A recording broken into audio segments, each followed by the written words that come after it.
Assalamualaikum warahmatullahi wabarakatuh. Selamat datang di channel Raden Sambang.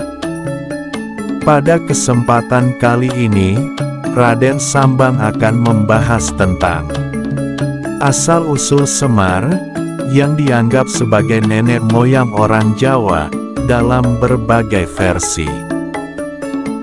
Kiai Lurah Semar Badranaya adalah nama tokoh punakawan paling utama dalam pewayangan Jawa dan Sunda. Salah satu ulama yang terkenal sebagai ahli budaya yaitu Sunan Kalijaga. Dalam pementasan wayang, tokoh Semar masih tetap dipertahankan keberadaannya, bahkan peran aktifnya lebih banyak daripada dalam kisah Sudamala. Tokoh ini dikisahkan sebagai pengasuh, sekaligus penasihat para kesatria, dalam pementasan kisah-kisah Mahabharata dan Ramayana.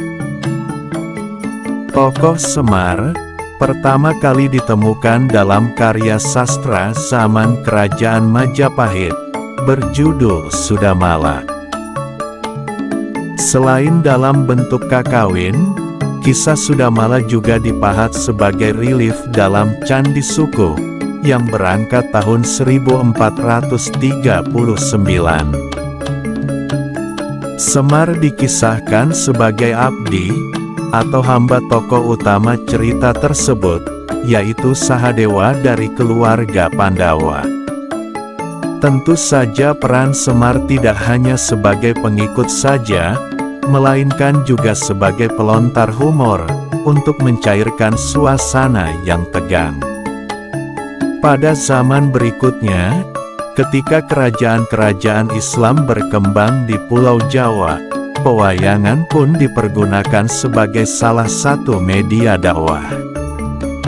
Kisah-kisah yang dipentaskan masih seputar Mahabharata, yang saat itu sudah melekat kuat dalam memori masyarakat Jawa.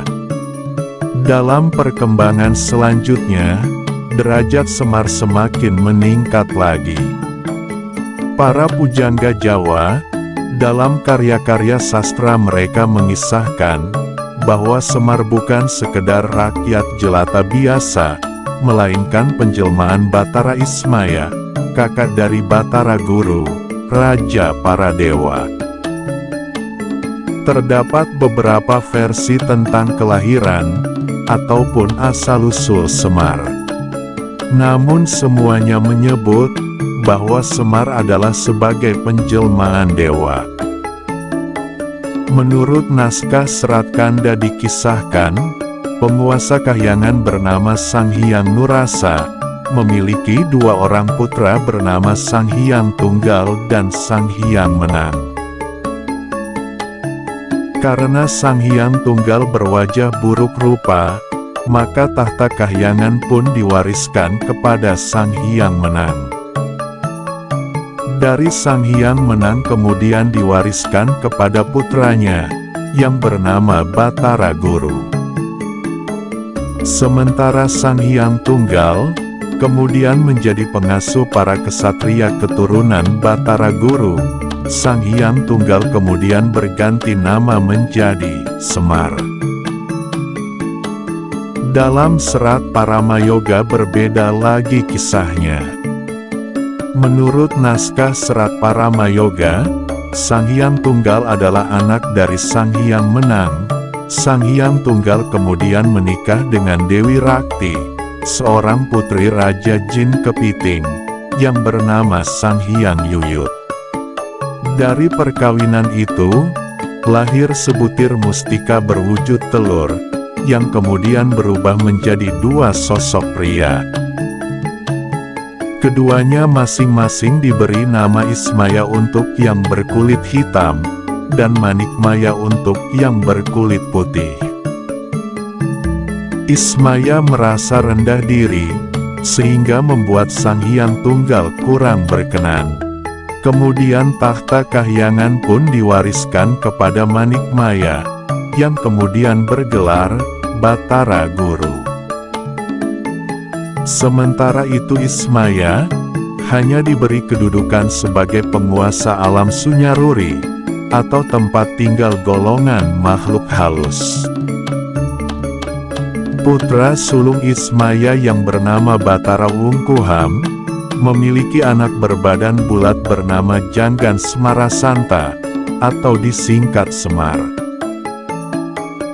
Ia menjadi pengasuh keturunan Batara Guru, yang bernama Resi Manumanasa, dan berlanjut sampai ke anak cucunya.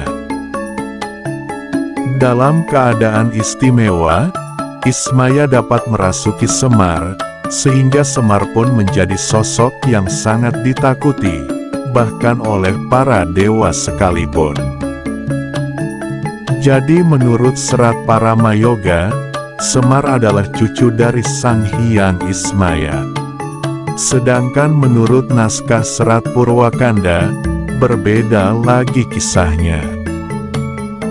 Dalam naskah Serat Purwakanda, Sang Hyang Tunggal memiliki 4 orang putra, bernama Batara Pugu, Batara Punggung, Batara Manan, dan Batara Samba. Suatu hari terdengar kabar bahwa tahta kahyangan akan diwariskan kepada Batara Samba. Hal ini membuat ketiga kakaknya merasa iri. Batara Samba pun diculik dan disiksa hendak dibunuh. Namun, perbuatan tersebut diketahui oleh ayah mereka. Sang Hyang Tunggal pun murka, sehingga mengutuk ketiga putranya tersebut menjadi buruk rupa. Dan mereka pun kemudian diganti namanya. Puguh berganti nama menjadi Togok, sedangkan Punggung berganti nama menjadi Semar. Keduanya dihukum diturunkan ke dunia sebagai pengasuh keturunan Batara Samba. Dan Batara Samba kemudian naik tahta dan bergelar Batara Guru. Sementara itu Batara Manan mendapat pengampunan, karena dirinya hanya ikut-ikutan saja. Batara Manan kemudian diangkat sebagai penasihat Batara Guru, dan bergelar Batara Narada. Sementara dalam naskah Serat Purwacarita dikisahkan, Sang Hyang Tunggal menikah dengan Dewi Rekatawati, putri Sang Hyang Rekatatama. Dari perkawinan tersebut, lahir sebutir telur yang bercahaya. Sang Hyang Tunggal dengan perasaan kesal, membanting telur itu sehingga pecah menjadi 3 bagian, yaitu cangkang, putih, dan kuning telur. Namun tidak lama kemudian, ketiganya berubah, masing-masing menjelma menjadi 3 sosok laki-laki. Yang berasal dari cangkang diberi nama Antaga, yang berasal dari putih telur diberi nama Ismaya, sedangkan yang berasal dari kuningnya diberi nama Manikmaya. Setelah ketiganya dewasa, pada suatu hari Antaga dan Ismaya berselisih paham, karena masing-masing ingin menjadi pewaris tahta kahyangan. Akhirnya keduanya pun mengadakan perlombaan.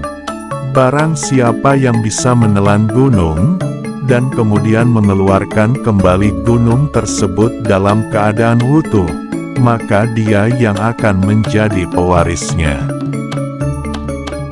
Antaga kemudian berusaha melahap gunung tersebut, dengan sekali telan, namun upayanya tersebut tidak berhasil, sehingga dia mengalami kecelakaan. Mulut Antaga robek dan matanya melebar. Sedangkan Ismaya menggunakan cara lain, yaitu dengan memakan gunung tersebut sedikit demi sedikit. Hingga akhirnya, seluruh bagian gunung masuk semua ke dalam tubuh Ismaya. Namun, Ismaya tidak berhasil mengeluarkan kembali gunung tersebut. Akibatnya, tubuh Ismaya pun berubah menjadi bulat. Mengetahui hal tersebut, Sang Hyang Tunggal pun murka, karena ambisi dan keserakahan kedua putranya itu. Keduanya kemudian dihukum menjadi manusia biasa, dan harus turun ke dunia. Manikmaya kemudian diangkat sebagai Raja Kahyangan Tribhuwana, dengan gelar Batara Guru, sedangkan Antaga dan Ismaya turun ke dunia. Mereka menyandang nama Togok Tejo Mantri, dan Bilung Sarawita, dan diberikan tugas untuk mengemong, serta mengasuh bangsa manusia. Demikianlah pembahasan tentang asal-usul Semar, yang dianggap sebagai nenek moyang orang Jawa, dalam berbagai versi. Semoga pembahasan kisah ini bisa menambah wawasan kita, semoga bermanfaat, kurang lebihnya mohon maaf. Wassalamualaikum warahmatullahi wabarakatuh.